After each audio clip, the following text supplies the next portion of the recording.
겨울철마다 고병원성 조류 인플루엔자와 같은 가축 전염병이 확산하고 있습니다. 그런데 갈수록 발생 시기까지 빨라지면서 선제적인 대응이 어려운 실정인데요. 이에 정부가 발생 우려 지역의 농가를 선별해 집중 관리하는 등 가축 방역 강화에 나섰습니다. 권혜영 기자입니다. 겨울철마다 가축 전염병이 번지면서 전국적인 혼란이 발생하고 있습니다. 고병원성 AI의 경우 최근 들어 발생 시기가 빨라지는 추세입니다. 지난해 가금류와 야생 조류에서의 발생일은 전년 대비 각각 22일, 16일 빨랐습니다. 올해 1월에서 8월까지 야생 조류에서의 고병원성 AI 검출 사례도 지난해 같은 기간에 비해 14.7% 증가한 3,364건에 이릅니다. 이에 올겨울 AI에 감염된 철새에 의해 발생 범위가 얼마든지 확대될 수 있을 것으로 예측됩니다. 아프리카 돼지열병, ASF도 엄중한 상황입니다. 지난 25일 강원 화천군의 한 양돈장이 ASF 확진 판정을 받았고 야생 멧돼지에서의 발생도 이어지고 있습니다.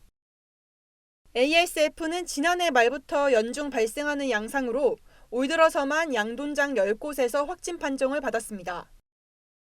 지난 5월 국내에서 4년 만에 발생했던 구제역은 중국 등 주변 국가에서 지속 발생해 긴장을 늦추지 못하고 있습니다.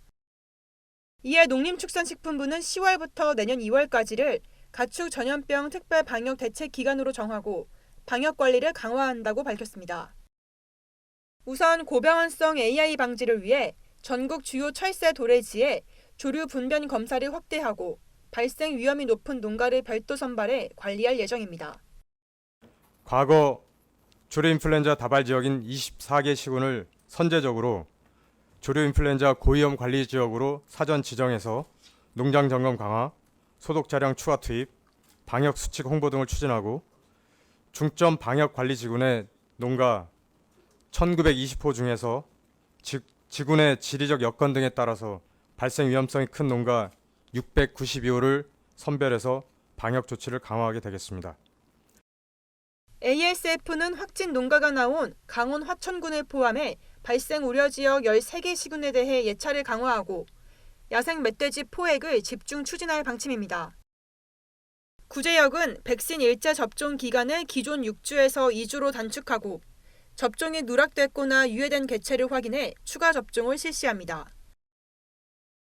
또한 발생 우려가 높은 접경 지역 그리고 과거 발생 지역 등에 대해서는 백신 접종 실태 등을 집중 관리하며 주 1회 전화 예찰을 실시하고 소독을 강화하게 되겠습니다.